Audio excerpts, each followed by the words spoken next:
Madam President, the child refugee crisis on America's border is a human tragedy. 2 weeks ago in Chicago, I met with 70 of these children. It was a meeting I won't forget. These are children. Some are infants. How they ever made it to the United States is nothing short of a miracle, and many who tried didn't. Those who made it, some of them come scarred from the journey. Young women who were assaulted, children who were beaten up. Some lost their lives on the way. But these were the survivors. They made it. They were in a transitional shelter in Chicago that has been there for 19 years, and 70 of them were getting physical exams and meals. As one person there said, for the first time in their lives, many of them were free to be children. These children are here in the United States, and they are testing us. It is a test for the United States as to whether or not we care. I believe we're a caring nation. We proved it over and over. How many times in far-flung places of the world have we rallied politically to stand behind 300 girls who were kidnapped in Nigeria, to be there during the Haitian earthquake to make sure the families and children would at least have shelter and medicine and food? The list goes on and on, this caring nation. But this is different. This is not about a problem over there. This is about a challenge here. And what President Obama has said to us is we must rise to this challenge. As we have in so many places around the world, we must rise to this challenge at home and prove that when it comes to these children, we can be humane and caring and do the right thing. He sent us a bill to pay for the services they need. It's expensive. Some people argue it's too expensive. Well, we can argue about the exact amount of money, but I hope we aren't arguing about the value and the principle that is being tested. I hope we're not arguing about whether the United States is a caring and compassionate nation.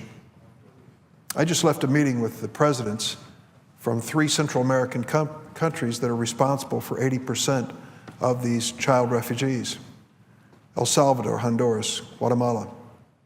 Yesterday we met with their ambassadors. It is easy to understand what is happening. It is easy to understand when the economies are so poor in this area that families cannot feed their children.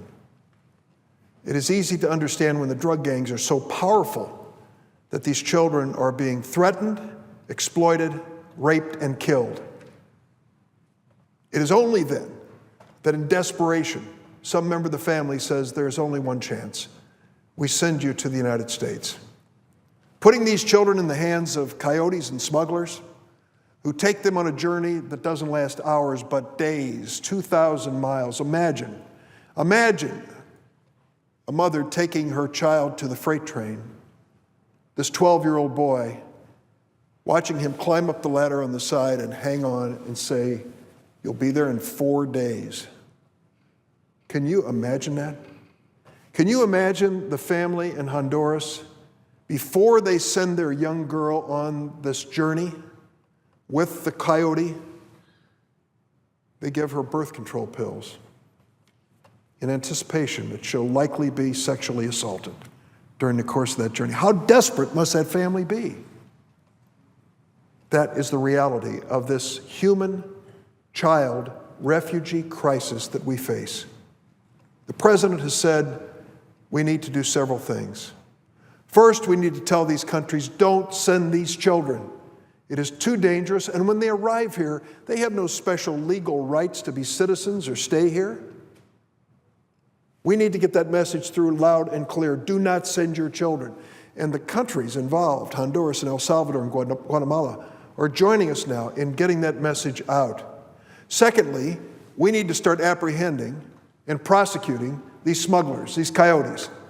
They extort from these families a year's wages to try to bring children into this country.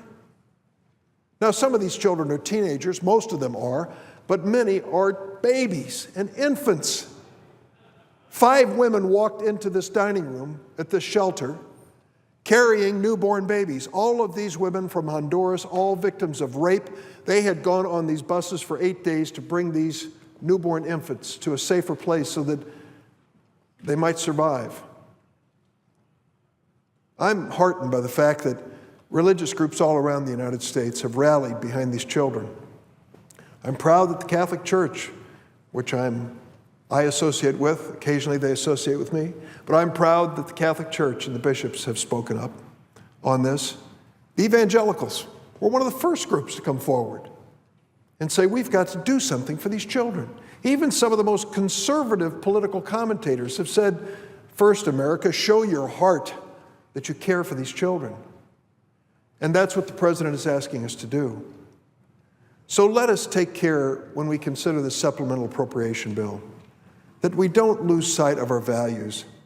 And those who politically disagree and sometimes even despise the president, I urge them, don't try to show how tough you are with this president at the expense of these small children. Let's show how big we are as a nation first. The political debate can be saved for another day. I support this legislation. I think it's the right thing to do. I want history to write this chapter about America, and I want it to be a chapter we're proud of. I want a future generation to look back to this year and say that in this year, when the United States was presented with this border crisis with children, America showed its heart. America stood up and did the right thing for these children, as we have so many times in the past.